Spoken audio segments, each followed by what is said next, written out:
All right, what is up, everybody? Mo with I Grow Soil, and this is my compost corner. But take a look at this beating I took here.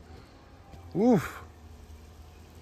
We hit 25 degrees here, and I'm shot, dude. Look at my dwarf coconut trees. I mean, this just didn't like it. Did not like it. So along with hurricanes now, we get to deal with this kind of stuff. My Johnson suit ladder got blown over because we had some windy days. So I've got some work ahead of me. I never thought I'd have to deal with that in the winter, but you know what? As I grow, I learn. This is what it is. I used to never pay attention to the weather really till I started doing this. So this is my little spot. This is where all the microbes happen. Get it? All the magic and microbes happen.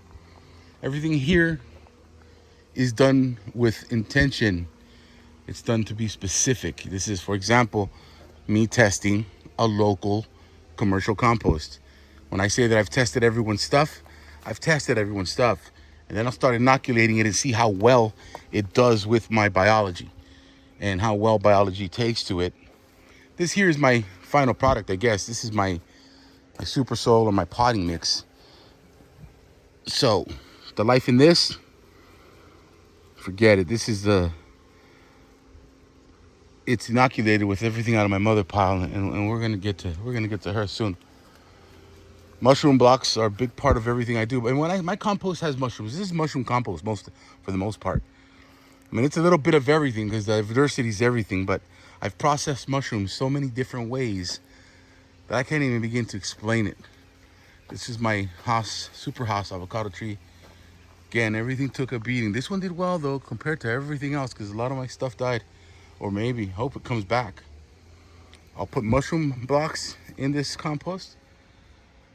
Let the mycelium do what it needs to do. But this is, to me, secondhand compost. That is from the street. That is commercial compost that I'm testing. Now my reactors, every one of them is done differently. This one here, over a year. This one back here, that's over a year. And believe me when I tell you that I refire these, I recap them.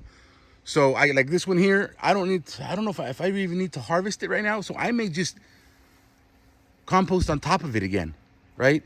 And give it another year. So imagine every time I water and every time I inoculate, because I'm always inoculating my piles for the first 6 months. I'll bring you over to here. This is yet another compost. I could tell you what's in here. And yeah, dude, I nerd out. I jot this thing down. I know what's in here. I could even tell you that this mushroom cap on top is a lion's mane mushroom cap. And as I study the biology that comes out of it, as it grows, it's about 5 months old. This is definitely have less than a foot across here. Oxygen is not an issue. It is at about 89 degrees now. I just clocked it at 108 a week and a half ago. And then just more inputs. For example, these are my worms, my worm bins. This one's feeding off of mushroom blocks and different inputs, etc., etc. I could go in all day on that.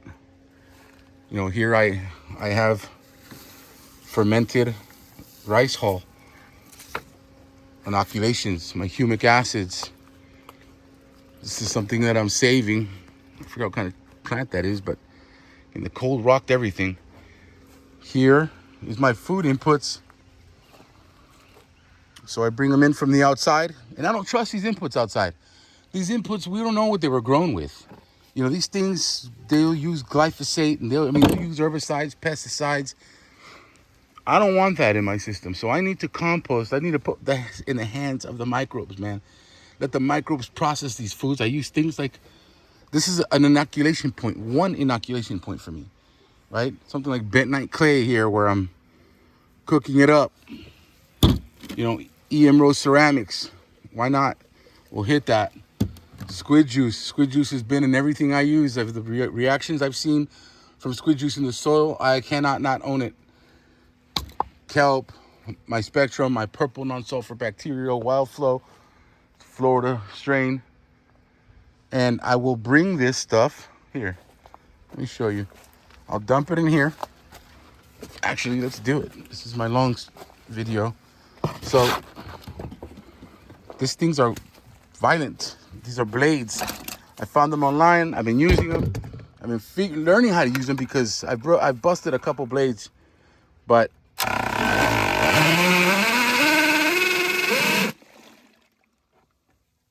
I'm just tearing down the organic matter. And when I do that, my microbes process it so much faster. This is also inoculated, right? I've learned how much water to use to get this thing to where I need it in order for this thing to perform at its best.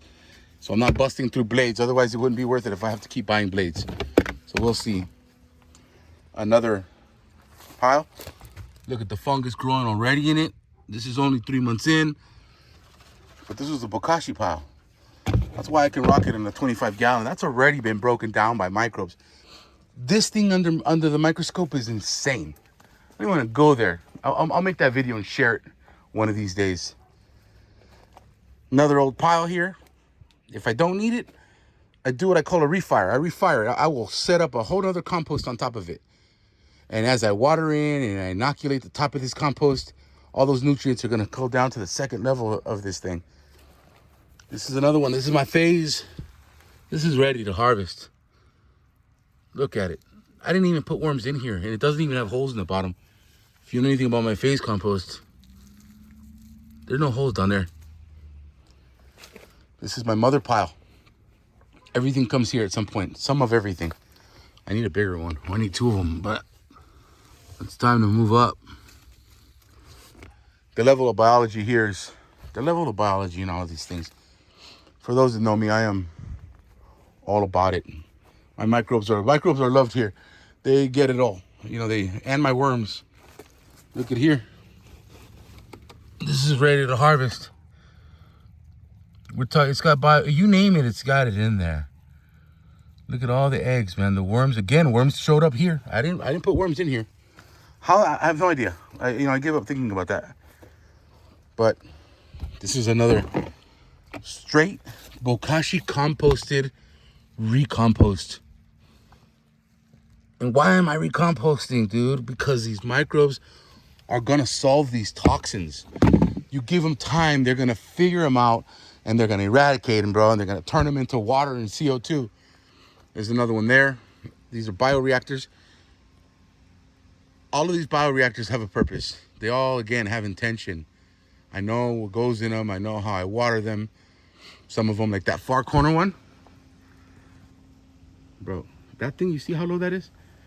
That thing has been refired, remember, recomposted 3 times. That means I refilled it 3 times. And it's in the ground like that. I gotta go pull that out too. I made a mistake when I made that one. I wasn't thinking. These here, I use what I can to make a bioreactor. And I actually love these things. I'm gonna find something to start putting inside of them. But this one here is maybe about 3 months old, 4 months old, and look how it's broken down already. And I already got stuff growing out of it. So, gotta love that. And I'm gonna leave that alone. I had a hole in the middle for the first, it's covered. But that's more of a static. That's another static. All of these have pipes in the middle that are giving you the foot, some of them 1.5 feet even, for oxygen penetration. And I'm referring to the Johnson-Su technique. That is a true Johnson-Su there, to the white paper. I need to feel that beast. That's a lot of work, but once you get it, it's over with. This is one of my worm bins. I brought them outside. This is how my worms live. This was all a pre-compost. And I'm going to show how that, I'm going to put a video on pre-compost here. But look at the size of this. So yeah, that looks like one of my night crawlers, which I'm happy to see that actually. So anyway, it's just one part of it. This is my little corner. This is my little compost corner. And then this brewer. This is my oxygenator. Growing Solutions. This thing, the bubbles it puts out are creating dissolved oxygen. They're so small But this here, my boy Marco sent this to me. It's a tensor. If you know anything about tensor, Tensor, tensor. Apparently, and I got to do a lot more work before I start brewing with it. You put this ring around your brewer, and you start creating. It creates an energy field. So now there's an energy going on here. There are energy and sound frequencies that are a thing, and it's all about, for me, it's all about how the microbes are responding and reacting to that. Because I believe in it all the way. So anyway, this is my little corner, my little spot in my house. And then there's Gardens in Glass and what we do out there at a scaled up level, right? Everything here I'm controlled. My thermophilics are controlled by size. I can't go crazy. I don't have equipment. All of that we do over there with Rick, Daniel at the garden. So I might grow soil, man. Grow your soil and honor and put the work in for your microbes, and they'll definitely get the work done. So by the time I'm ready to use my compost, very confident that these toxins have been addressed for the most part. I'm out.